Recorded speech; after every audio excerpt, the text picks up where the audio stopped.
A lot. 10% of the world's crust is carbonate rocks, limestones, chalks. So there's a lot of potential for storing carbon in the planet. Yes, there's a lot. And also, say, like oil reservoirs, coal fields, gas reservoirs, they're all carbon storage places. We just happen to dig them up and let the carbon out. So, if we make the decision, if we kept on doing what we're doing until 2050 and then suddenly decided, okay, we're going to get off carbon now, it's going to take us till 2080 probably before the peak of carbon use would occur. And you see, that's this point here. But our forcing effect goes up, and our carbon dioxide concentration will still keep going up because there's an inertia period of how much carbon dioxide gets into the oceans. So even once we get to peak emission levels and then our emissions start to drop off, concentrations in the atmosphere will keep going up. The same is true for the 4.5 one, the purple number. That is if we quit, we peak, so we make the decision now to stop using carbon.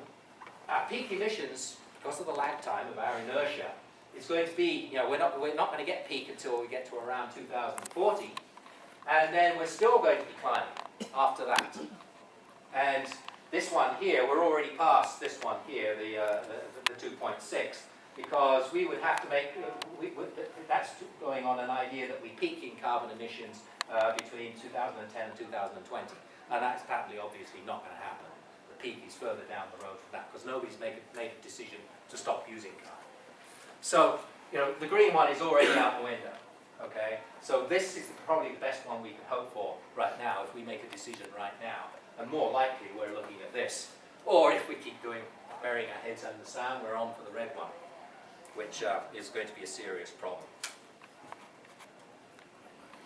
So, this is kind of this is the radiation balance issue. So you can see incoming solar radiation, this is an equilibrium status right here. Incoming solar radiation is 342 watts per square meter. So, that is about 7 or 8 60-watt light bulbs, okay, per square meter. That's about the energy that is coming in from the sun. Now some of that gets kicked off. 107 watts per square meter gets kicked off immediately off the top of the atmosphere.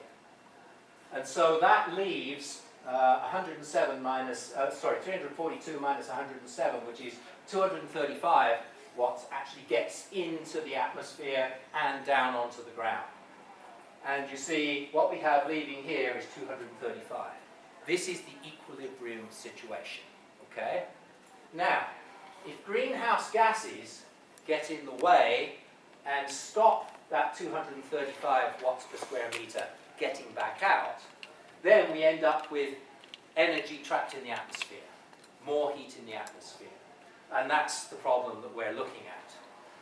And the estimate is that at 550 parts per million carbon dioxide, we are looking at something around 1.8 watts per square meter of energy that's not getting out, that should be getting out.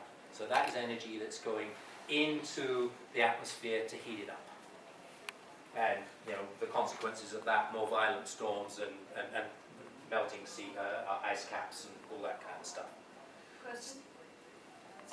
The 30 below on the surface, reflected by the surface, is that included in the 107? Yeah. This one here, yes. Okay. Yes, that one goes off as well. It's reflected off the atmosphere and also off the surface, yes. Yeah.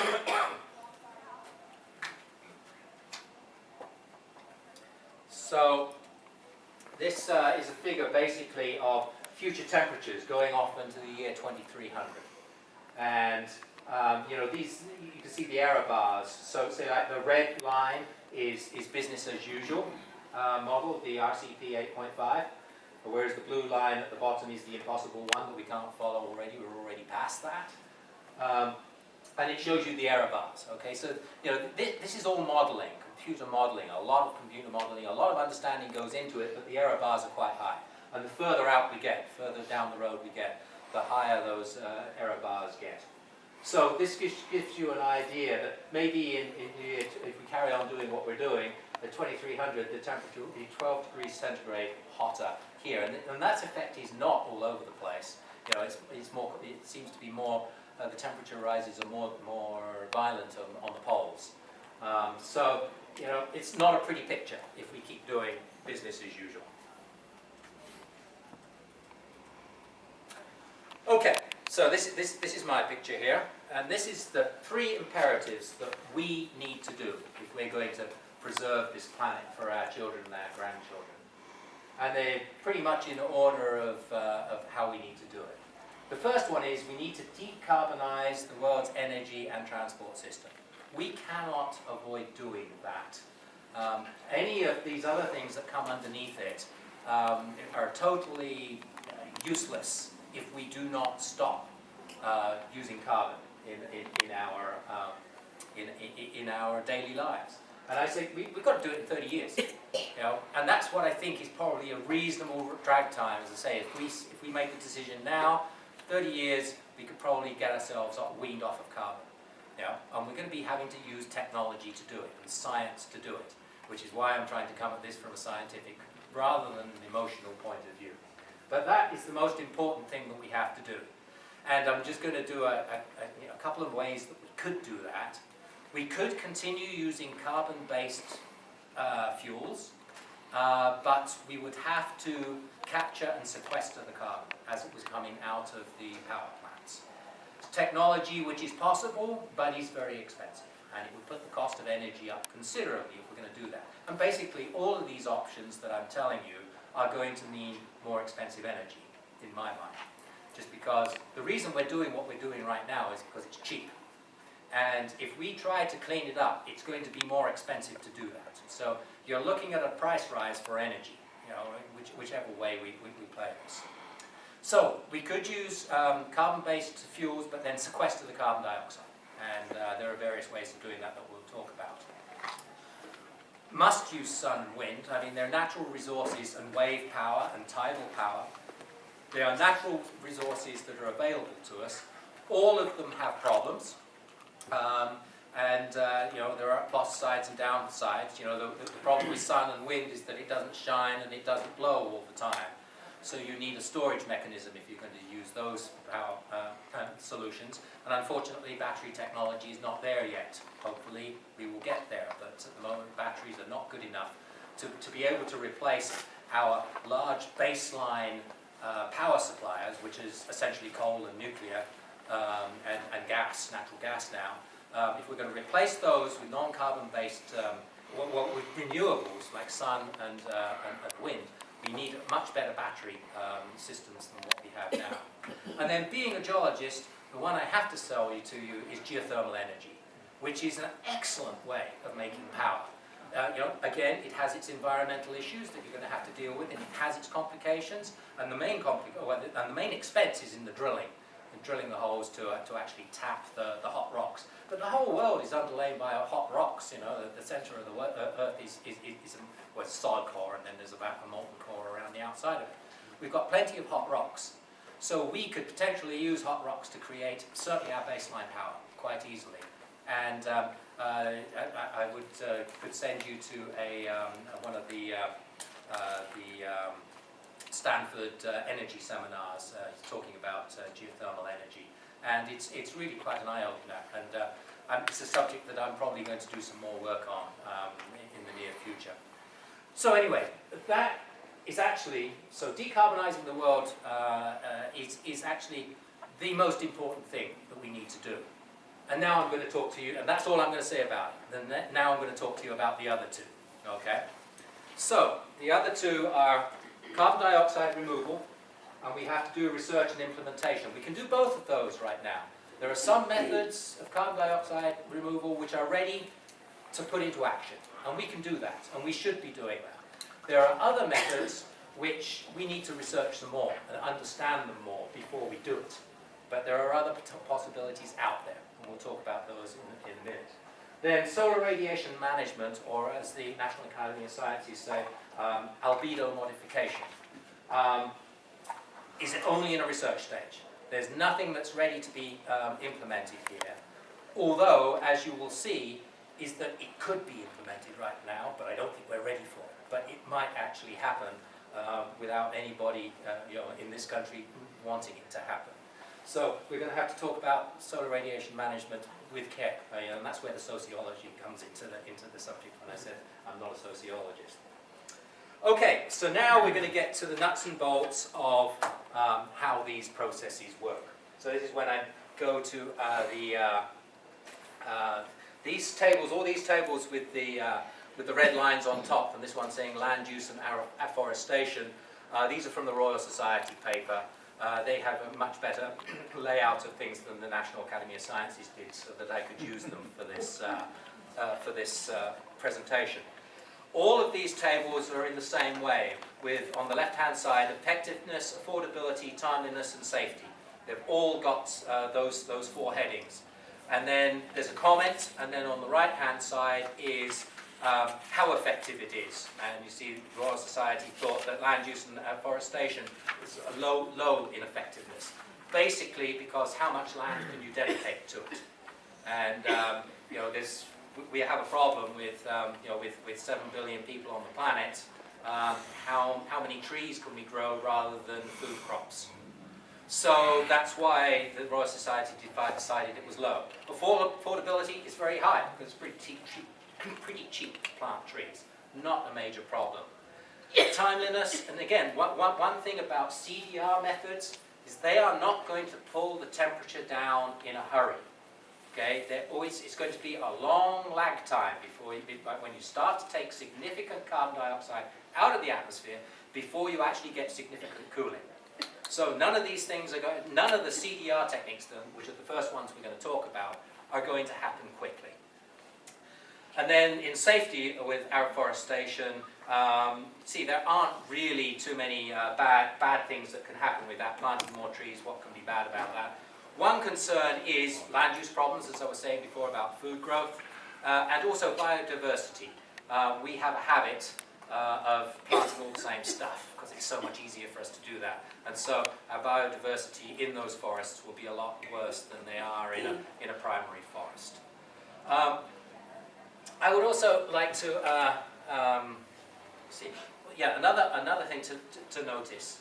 If you remember, I said when I had the chart about how much carbon dioxide we had emitted since the Industrial Revolution, and it was 1,257. The estimates of how much carbon there is left in the trees that are still standing on the planet, and that is 1,800 gigatons. So there is more carbon on the surface of the Earth in trees than we have emitted for the last 200 years. So if we carry on doing what we're doing, chopping trees down and clearing the land and burning them, which happens to a lot of rainforest, we've got a hell of a lot more carbon that we can kick up without even using fossil fuels. We're using present-day carbon that's in trees. So one thing that even if we decide that there's not that much future in using forestry to remove carbon dioxide from the atmosphere, we certainly have to stop cutting the forests down and putting more back up there, because we can do ourselves a great deal of damage by just cutting the trees that are growing on the planet right now. Now, also in the land use area is where I come to one of the TED Talks that I listened to and or watched. And this is by an Australian called Tony Lovell. And he thinks that we can put a lot of carbon back into the soil by changing the management of our grasslands. Basically changing the management of grazing areas. And his main argument is there. If you look at a tree and you see the height of it and then you see the root system beneath it, and he reckons it's about 1-to-1, that there's about as much carbon stored above ground in a tree as there is underground in a tree. Whereas when you look at grasses, he reckons that there is about 4 times as much carbon stored underground in a grass than there is above the ground. So if you take a hectare of trees and a hectare of grasses, the grasses are actually storing more of the carbon than what the trees are. So Tony Lovell's idea on his TED Talk was that if we went back to, and it sounded like he didn't say this directly in these words, but if we went back to herd grazing, that you see pictures of the Serengeti with herds of wild beasts going through, and what they do is they stop in a place and they eat. Well, they don't really stop, they just keep moving, and they just eat down everything that's there, and then they move on, and they don't come back to that one site again for you know, months and years sometimes. So those grasses have time to recover from being chopped back. He estimates that grasslands controlled in that manner will have a lot more carbon in them than grasslands that we use now with, say, feedlots and, you know, and ranching, where the grass is always kept short. Because when the grass is short, it doesn't need a big root system underneath. So all the carbon that would have been in the roots, once you chop the grass off and keep it short, those root systems get smaller because they don't have to be the size to keep a short piece of grass going. So there's less carbon that is stored in the root system, so the roots die, rot, carbon dioxide comes off. Whereas if you keep grasses alive and they grow long root system, they'll store more carbon dioxide. I don't know if he says that this is a world-fixing thing. I'm not sure if his numbers are right, but I do think that it's something that we should look at, that maybe we should change the way that we use our grazing. Although then you'd have to cut down fences, which could be an interesting thing to do.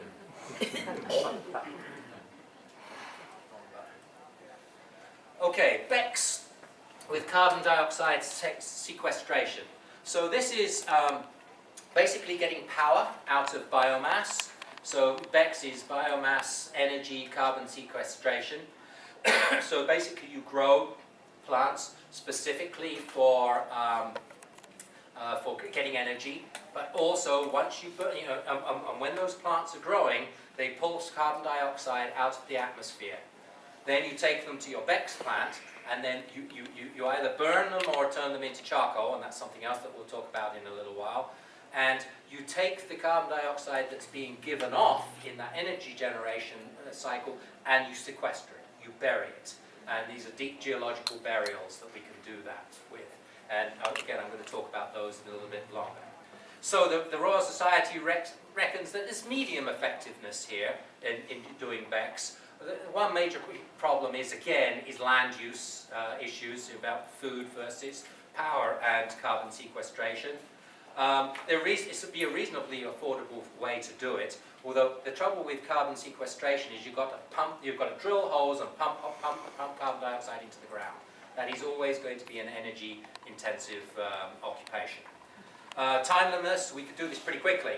Quite a lot of research has been done into the subject already, and it's pretty safe in that, other than land use uses, you know, we pretty well know that growing stuff and you know, we can do this. We've been doing agriculture for a long time. It's just changing the direction of agriculture from food to carbon dioxide removal. Biochar. Now the Royal Society, if you have a look at this, is low, low, low and medium. Royal Society weren't particularly keen on this. This is another place where I looked at a Stanford energy lecture, and there's a guy there who was talking about basically, you know, doing the process which is called pyrolysis, which is not complete combustion of biological material, of carbon-bearing material.